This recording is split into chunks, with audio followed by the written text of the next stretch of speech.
Creepy Tales by Edgar. The Red Death had long devastated the country.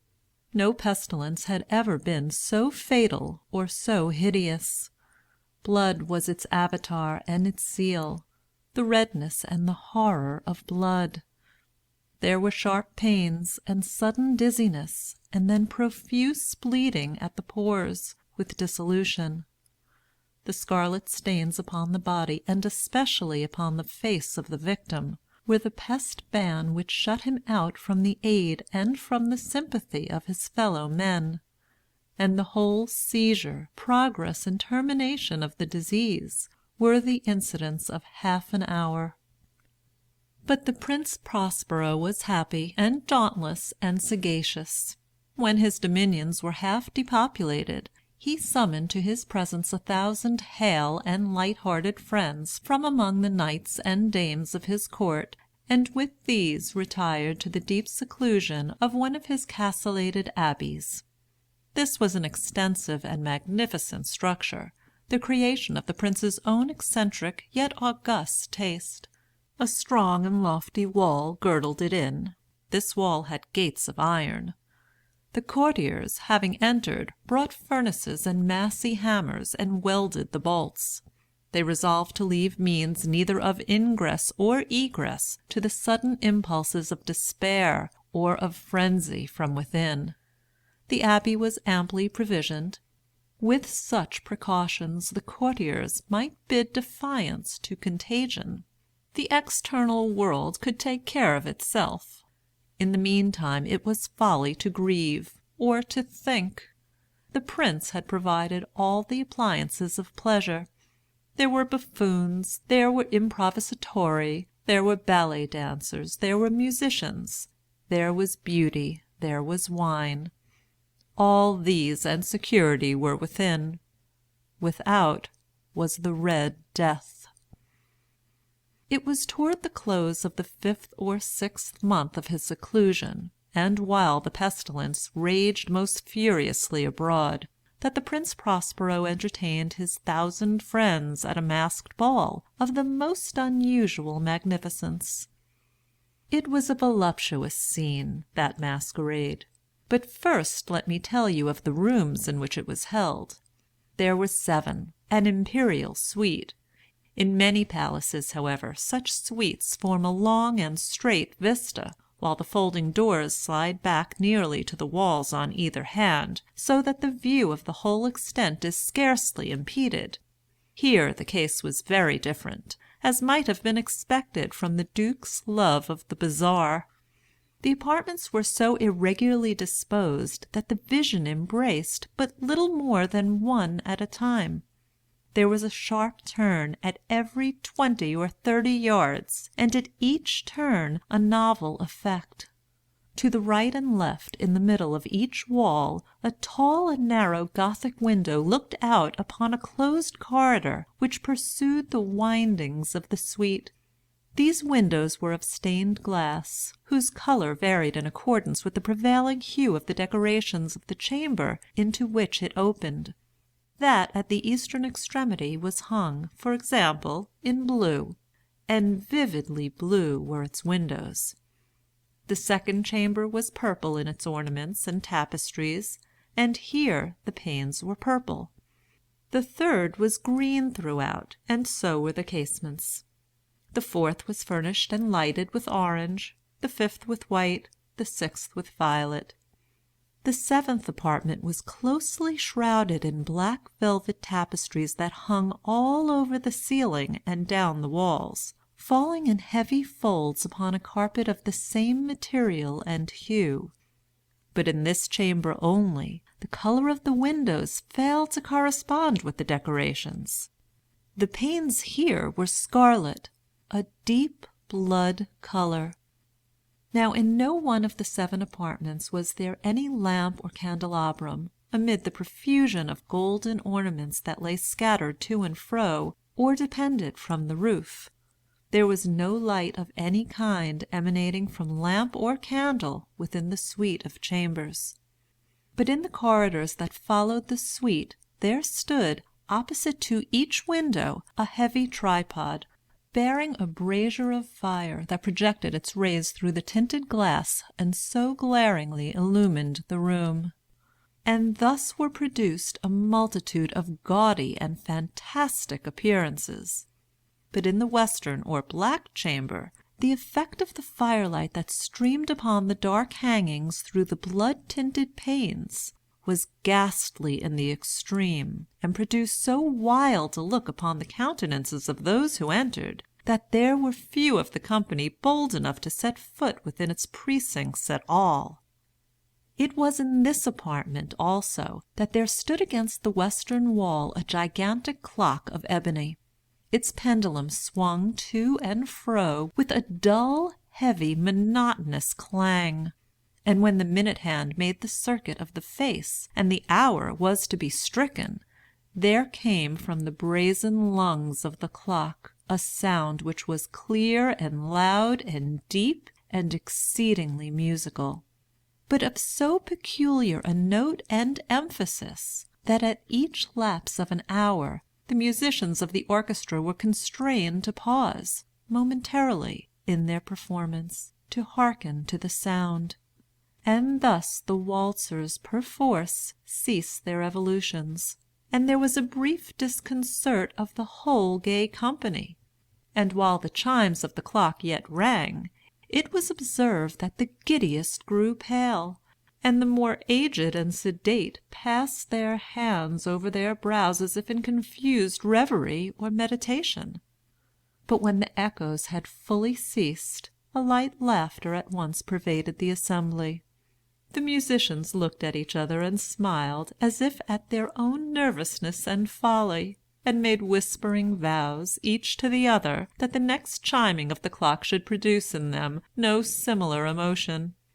And then, after the lapse of 60 minutes, which embrace 3,600 seconds of the time that flies, there came yet another chiming of the clock.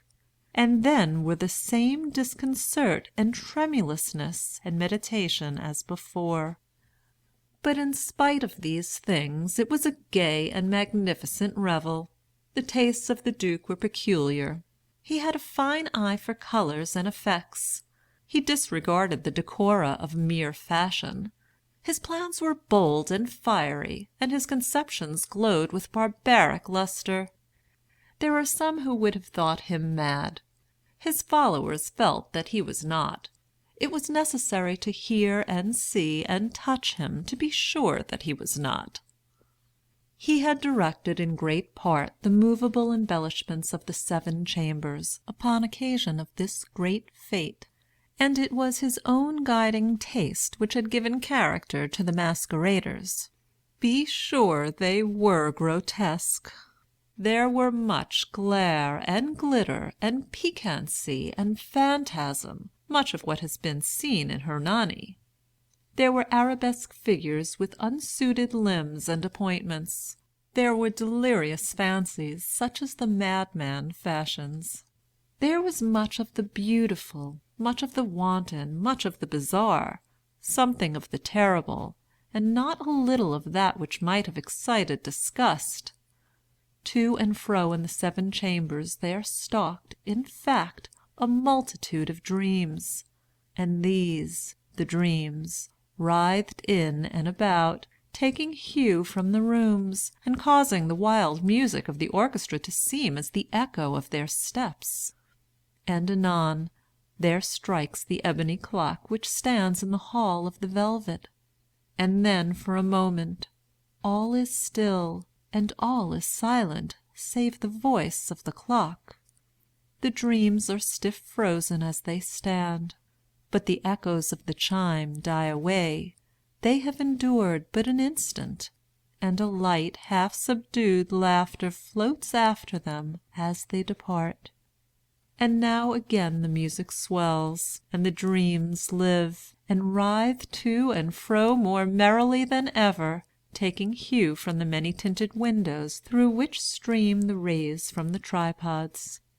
But to the chamber which lies most westwardly of the 7, there are now none of the maskers who venture, for the night is waning away, and there flows a ruddier light through the blood-colored panes, and the blackness of the sable drapery appalls, and to him whose foot falls upon the sable carpet there comes from the near clock of ebony a muffled peal more solemnly emphatic than any which reaches their ears who indulge in the more remote gaieties of the other apartments.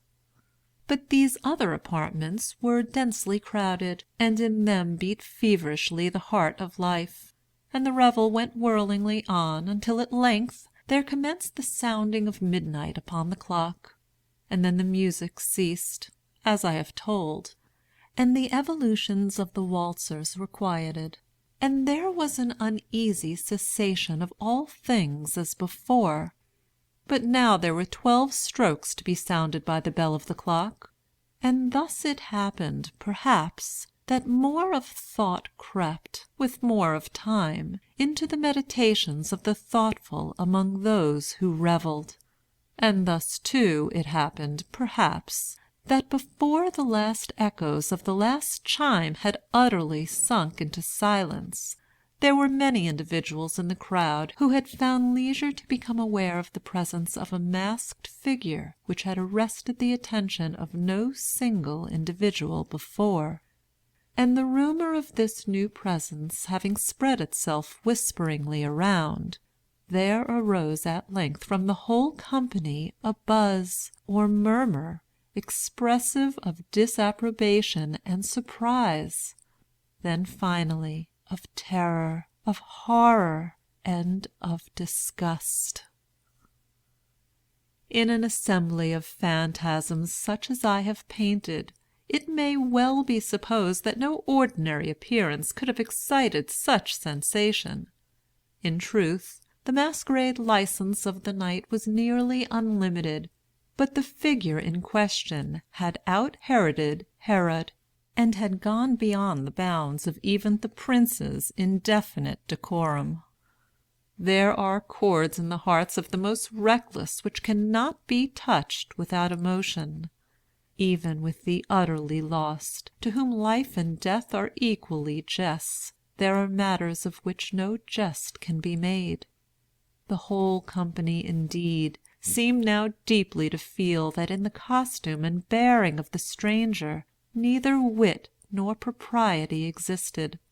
The figure was tall and gaunt, and shrouded from head to foot in the habiliments of the grave.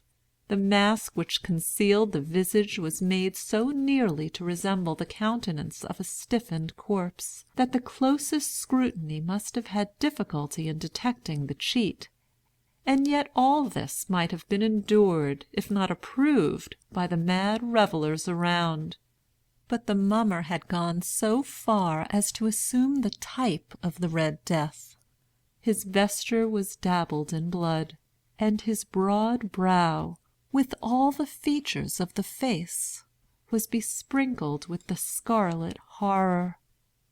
When the eyes of Prince Prospero fell upon this spectral image, with which a slow and solemn movement, as if more fully to sustain its rôle, stalked to and fro among the waltzers, he was seen to be convulsed, in the first moment, with a strong shudder either of terror or distaste, but in the next his brow reddened with rage.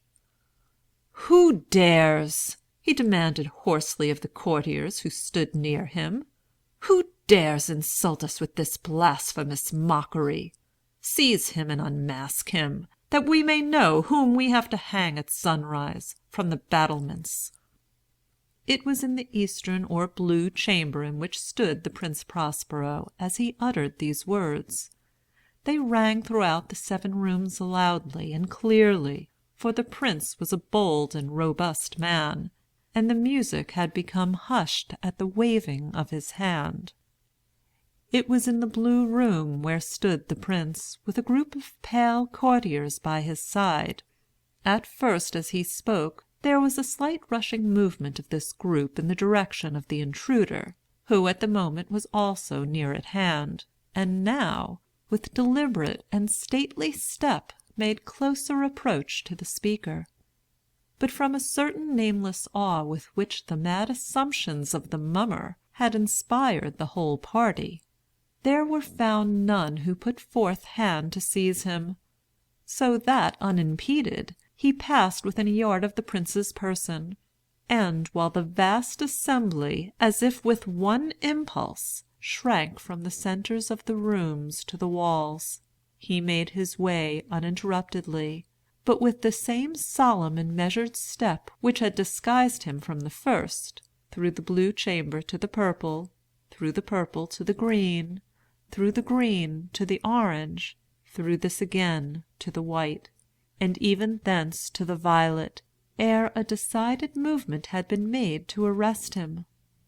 It was then, however, that the Prince Prospero, maddening with rage and the shame of his own momentary cowardice, rushed hurriedly through the 6 chambers, while none followed him on account of a deadly terror that had seized upon all.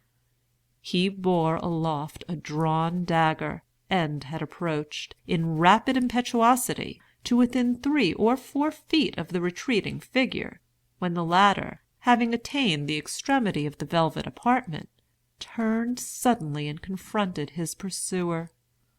There was a sharp cry, and the dagger dropped gleaming upon the sable carpet, upon which, instantly afterwards, fell prostrate in death the Prince Prospero.